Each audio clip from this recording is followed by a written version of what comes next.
আর এবার যে খবরের দিকে নজর রাখবো, দুর্ঘটনার কবলে অনন্ত মহারাজের গাড়ি। ধূপগুড়ি কলেজ সংলগ্ন এলাকায় জাতীয় সড়কে এই ঘটনাটি কিন্তু ঘটে। দুর্ঘটনার সময় গাড়িতে ছিলেন না অনন্ত মহারাজ, যার জেরে কিন্তু কোনো ক্ষয়ক্ষতি হয়নি, তার প্রাণে বেঁচে গিয়েছেন তিনি। কিন্তু দুর্ঘটনার কবলে অনন্ত মহারাজের গাড়ি। ধূপগুড়ি কলেজ সংলগ্ন এলাকায় জাতীয় সড়কে এই দুর্ঘটনাটি ঘটে। গাড়ির বেহাল অবস্থা দেখতে পাচ্ছেন কলকাতা টিভির পর্দায়।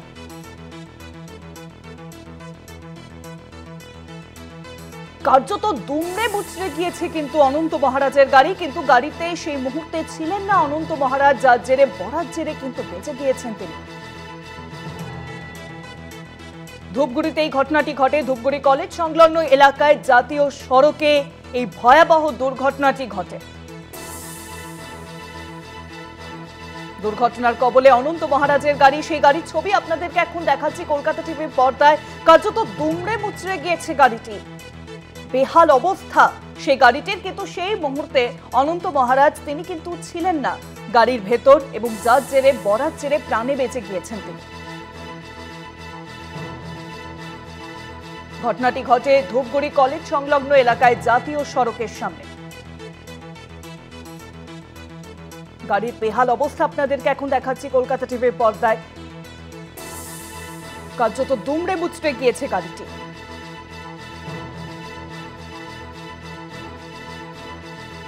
একটি দোকানে গিয়ে ধাক্কা মারে, এমনটাই কিন্তু দেখা যাচ্ছে ছবিতে। আর দুর্ঘটনার কবলে এবার অনন্ত মহারাজের গাড়ি। একটি দোকানে গিয়ে সরাসরি গাড়িটি ধাক্কা মারে এবং তারপরেই কিন্তু কার্যত দুমড়ে মুচড়ে যায় গাড়িটি। কিন্তু অনন্ত মহারাজ তখন ছিলেন না গাড়িতে, এবং যার জেরে বরাত জেরে কিন্তু বেঁচে যান তিনি।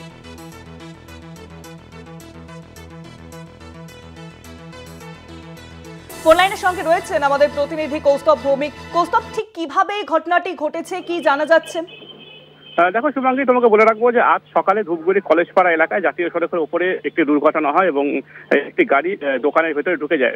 এবং যেটি জানা যায় যে রাজ্যসভা যিনি সাংসদ রয়েছেন অনন্ত মহারাজের গাড়ি সেটি, এবং যেটি জানা গেছে যে দিল্লি থেকে গাড়িটি আসছিল কোচবিহারের উদ্দেশ্যে।